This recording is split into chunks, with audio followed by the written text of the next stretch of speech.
When parents leave their belongings behind, they do it so their children can enjoy good fortune. But there are 7 things where the more you hold on to them, the less your children should accept them. Some carry misfortune into the next generation, so before any good fortune arrives, one setback after another keeps finding its way in. There is an old folk saying, "Of the belongings of the departed, 5 should never be kept, for keeping them will harm the descendants." It means that among the things a person leaves behind, certain objects should not be kept, because once you hold on to them, it is the descendants who bear the consequences. In feng shui, this is explained through the energy field, meaning the personal field of energy every human being carries. While a person is living, that field spreads through the house and soaks into every object they use each day. Once they pass, the source of their energy fades with them. And when those objects lose the energy that once nourished them, they become overtaken by yin energy, the still, heavy energy associated with death.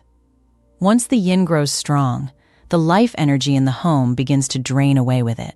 This is why, for a home to keep its harmony, there needs to be a connection between the old and the new, between remembering the one who is gone and the lives of those who remain, rather than letting the whole space fill with objects frozen at a moment already past. So which 7 objects should parents not leave behind? Why should children be careful before accepting them? And if you already have them, how should you adjust things to limit the effect on your finances, your family, and your life going forward? Let us begin today's video. Number 1. The clothes parents wore during serious illness and in their final days. According to funeral customs kept for generations, the clothes of the departed are usually burned rather than kept. Our grandparents believed that in the first 49 days after a person passes, the spirit still lingers here, and if it sees its own familiar clothing, it can grow attached and find it hard to rest in peace. But even setting the spiritual side aside, the clothes worn through long illness are simply no longer fresh. In many homes, I have noticed people keep them, yet no one wears them. They just sit stacked in a corner of the closet, and every time it opens, there they are again. And because you see them every day, the image of your parents during their illness keeps coming back, making it hard for the household to grow used to the loss and return to normal life. A home always full of grief is one where the fresh life energy gets overtaken by yin energy. You forget things at work, tasks get delayed, and your plans never move forward. Keeping too many of the departed's old clothes also dims the good fortune of the whole family, so the money you earn just stalls and struggles to grow. So if your home is holding on to clothes like these, here's what to do. For those they wore during serious illness and in their final days, choose a good day to burn them, offering a quiet prayer, something like, "I return these so that you may take them with you." Then for the clothes still whole and clean, the ones they wore back when they were healthy, wash them until they smell fresh. Fold them neatly, and give them to people in need or bring them to a temple or charity house. This way, you plant good fortune for later generations. And if you still want to keep a little something to remember them by, do not keep a whole closet full. Just choose 1 or 2 truly meaningful pieces, like the shirt your father wore each Lunar New Year, or your mother's scarf. Wash them clean, fold them flat, and set them aside in a box in a dignified place, apart from your everyday clothes. In the end, letting go of what no longer fits is not forgetting your parents. It is a way for both the one who is left and those who remain to find peace. Number 2. The bed, mattress, and bedding the departed used during illness. The bed, mattress, and bedding that parents lay on through their days of serious illness is where they stayed closest to us in that final stretch, which is why many children are reluctant to part with it, wanting to keep using it or save it for the children of the house to sleep on. The place where someone lay sick for a long time is considered a spot where more yin energy gathers than almost anywhere else. Through all those months, your parents lay there at their weakest, and every trace of illness and exhaustion soaked into the mattress and bedding. And since sheets, blankets, and pillows press against the body every night, they are believed to hold the energy field of the person lying there more than any other object in the house. But here is the thing. From what I have looked into, the real reason behind this taboo is protecting the health and sleep of the living. A mattress or mat that a sick person lay on for months, no matter how carefully you wash and air it, can never be as clean as new. Sweat and the odor of illness sink deep into the cotton and cloth, where the naked eye cannot see. If that drags on, the first person affected is you, the one lying on that bed. At night, you find it hard to fall asleep, and you wake in the middle of the night and lie there restless until morning. Even after a full night, your body feels tired, your back aches, your neck and shoulders hurt, as if you never rested. Keep that up for 2 or 3 months and your health starts to decline. You catch small illnesses easily. Food does not taste good, and nothing you do goes smoothly. So if your home is still holding on to the bed, mattress, and bedding your parents used during serious illness, here is what to do. First, the mattress, the mat, and the sheets, blankets, and pillows should be replaced entirely. Do not keep them, because they touch the body directly, so they need to be let go of and renewed first of all. As for the bed frame, if it is good wood and still sturdy, you do not have to throw it away. Wipe it down until truly clean, then carry it out into the sun for a few days so it dries out and airs through. Sunlight carries yang energy, the bright active kind, and it helps cleanse away the negative energy clinging to the wood. After that, change the direction, the bed faces, or move it to a different spot so that sleeping place feels like it is starting over. Finally, throw the windows and door wide open so air can flow, letting sunlight and breeze in for several days. You can burn a little dried mugwort or light some sandalwood or fragrant incense to fill the room with fresh, warm energy once more. Number 3. The old incense bowl and worship items of your parents. The incense and offerings to the ancestors and to one's parents must be carried on by the descendants. This is filial duty. But keeping up the worship is one matter, while the incense bowl and wooden altar are another. You should not simply leave those old objects as they are and worship at them year after year. Because when you move into the very house your parents left, or bring the altar to your own home, the bowl and altar already there are often quite old, blackened with soot, packed with the stubs of countless incense sticks. And sometimes your parents bought the house from a previous owner, so the altar still holds an incense bowl left by a stranger from who knows how long ago. On top of that, when an old incense bowl is brought into a new home without anyone knowing who it once honored or what purpose it was set up for, the family's worship falls into confusion. People light incense without knowing who they are praying to or whether to keep the old bowl or set up a new one. The longer it goes on, the greater the confusion, turning a place meant to bring peace of mind into one that leaves the descendants uneasy. Within the family, relatives each hold a different opinion about whether to keep it or replace it, and it becomes easy for the family harmony to fracture. So when you receive the incense bowl and altar your parents left, what should you do? In the first case, you move into the very house they left and continue worshiping your own ancestors there. Choose a good day, usually toward the end of the year, and with a sincere heart clean the entire altar. Thin out the incense stub so it feels open, and wipe down the bowl and worship items with white liquor steeped in finely crushed ginger until they are clean and fragrant. And if the bowl is too old, cracked, or chipped, or you want the place of worship renewed, then with proper reverence prepare a new bowl to replace it. In the second case, you bring the altar to your own separate home elsewhere. The proper thing is to prepare a new bowl to settle the ancestors in the new dwelling. Choose a good day. Light incense and ask permission from the ancestors. Then take the old ashes and scatter them at the base of a clean tree or release them into a river or lake. As for the bowl itself, if it is chipped or broken, crush it small and bury it in clean earth. Then bring home a new bowl, wipe it with ginger liquor, and set it up anew for your own family line. As for the wooden altar itself, in either case, if it is still sturdy, you do not have to throw it away. It is only a place to set things upon, so you simply wipe it clean with ginger liquor and can keep using it. Once you have arranged everything anew, with the altar clean and bright and the bowl honoring your own ancestors properly, your family can feel steady because you have fulfilled your filial duty. The line of worship is joined without a break. The home feels warm, and the generations under one roof grow more united and at peace than before. Number 4. The old wallet. A wallet may be small, but it is considered the place that holds wealth energy, meaning a person's own fortune with money. For years, your parents held it every day and placed inside money earned through their sweat and tears, so it became soaked with their own flow of wealth. Once they went away, that flow closed along with them. So when you keep using that wallet, it is like tying yourself to a stream of money that has already stopped flowing, one that no longer suits your own fortune.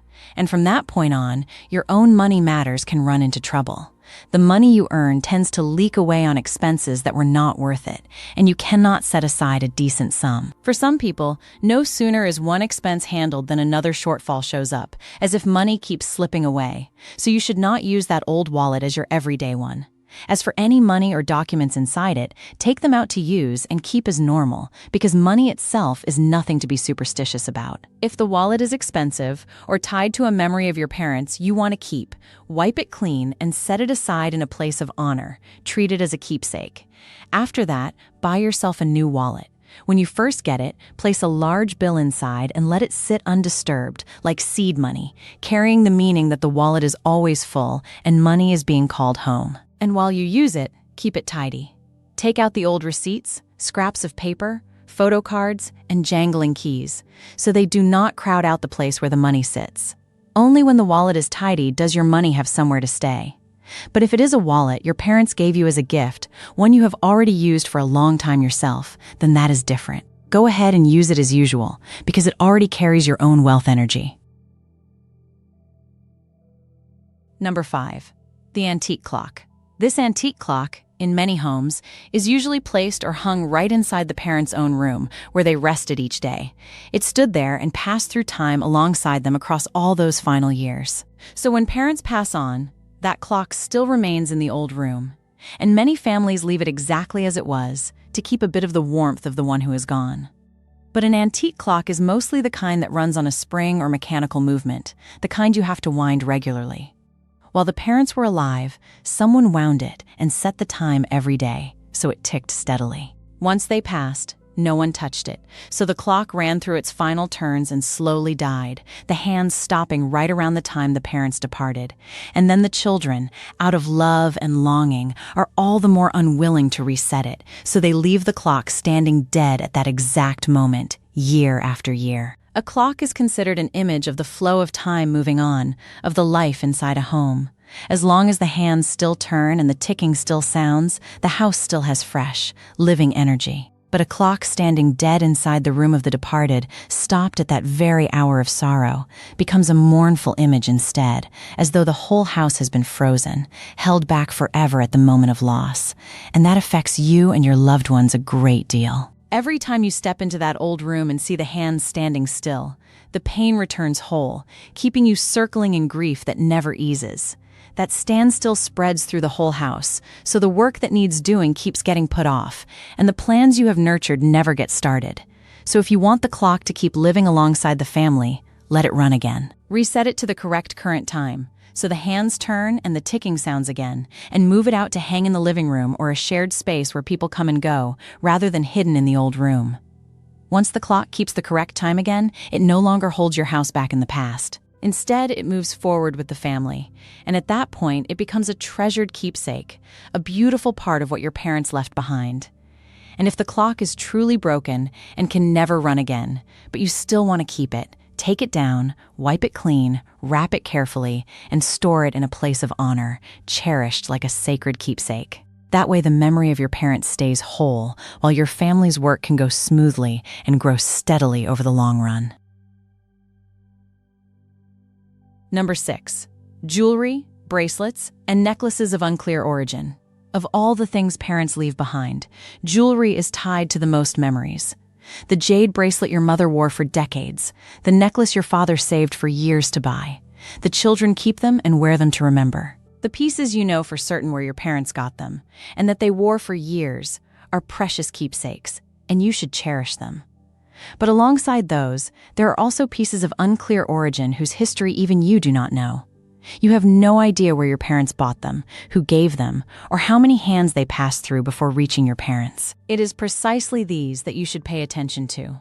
According to the old belief, jade and stone worn on the body over a long time take on the energy of the person wearing them.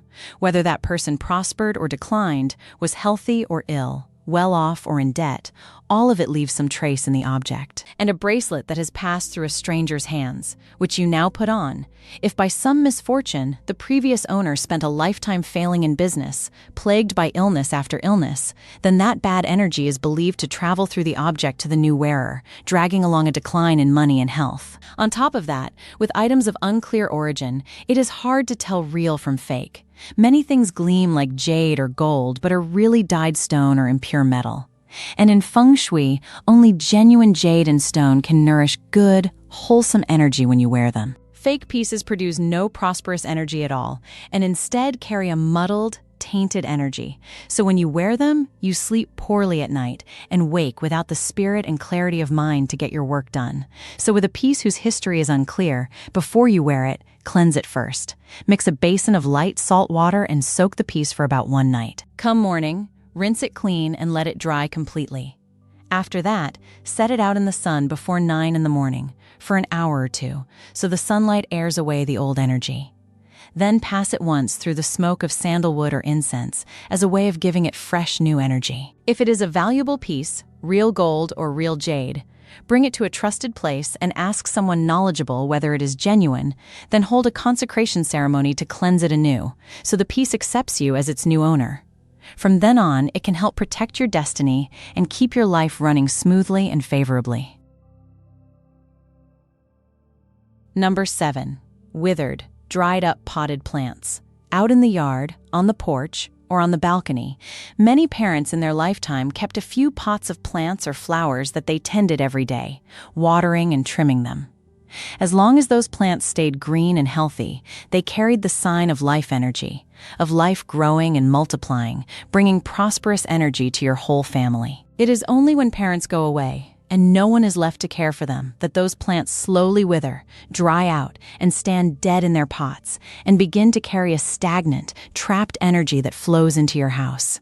In the form school of feng shui, which reads the shapes and states of things, people look at the condition and form of an object to judge how it affects the living space. A green, healthy plant, with thick leaves and branches reaching out evenly, suggests growth and vitality. A withered plant, with bare branches and leaves long fallen, creates the opposite image, one of decline and halted growth. When a plant like that is kept too long, especially in the living room, the entryway, or where daily life happens, it makes your home feel drained of life. In terms of wealth, that state is often linked with the money in your house being unable to flow in steadily, so that whatever you take in, an expense of the same size springs up, making it harder to build up any savings. So with a pot of plants your parents left behind that has dried up and died, clear it away and give your home back its open, airy feeling. After that, set a new, healthy plant in that spot, one suited to the light and conditions of your home. If you are choosing with wealth in mind, pick plants with green leaves, a balanced canopy, full foliage, and steady growth. Most important of all, care for the plant so it stays green and healthy over the long run. And if the old plant still has a healthy branch, a live shoot, or some part that can be propagated, take a cutting or a layer into a new pot if the plant allows it. This lets a living sprout from the plant your parents once tended keep growing. When you carry on that habit of planting and nurturing, you hold on to a lovely habit of your parents and keep a corner of the house filled with a growing green plant, an image of freshness and vitality for your living space. From everything I have shared, you can see that every parent hopes what they leave behind will help their children live better, struggle a little less, and keep peace within the family. But for that to truly become good fortune, each item passed down needs to be looked at carefully in terms of its condition, its meaning, and how well it fits with life as it is now. So please take the time to look over the objects kept in your house. Whatever is still good, still holds value, and carries beautiful memories, keep holding on to it. Whatever has fallen into disrepair, is tied to days of illness and loss, or makes daily life inconvenient, should be adjusted, replaced, or handled in a fitting way. And most important of all, remember that the love, the teachings, and the good things your parents left behind are the part of true value that can follow their descendants over the long years. As for possessions, knowing which to keep and when to let go is also a way for good fortune to be carried on in a better direction. And what about you? Of all the things your parents left behind, what is the one you treasure most? Is it an object, or a lesson, a piece of parting advice? Please leave a few words down below in the comments. Thank you for watching all the way to the end. I wish you and your family lasting peace, harmony, steady health, solid finances, and a life that grows smoother and brighter with each passing day. Goodbye, and I will see you again in the next videos.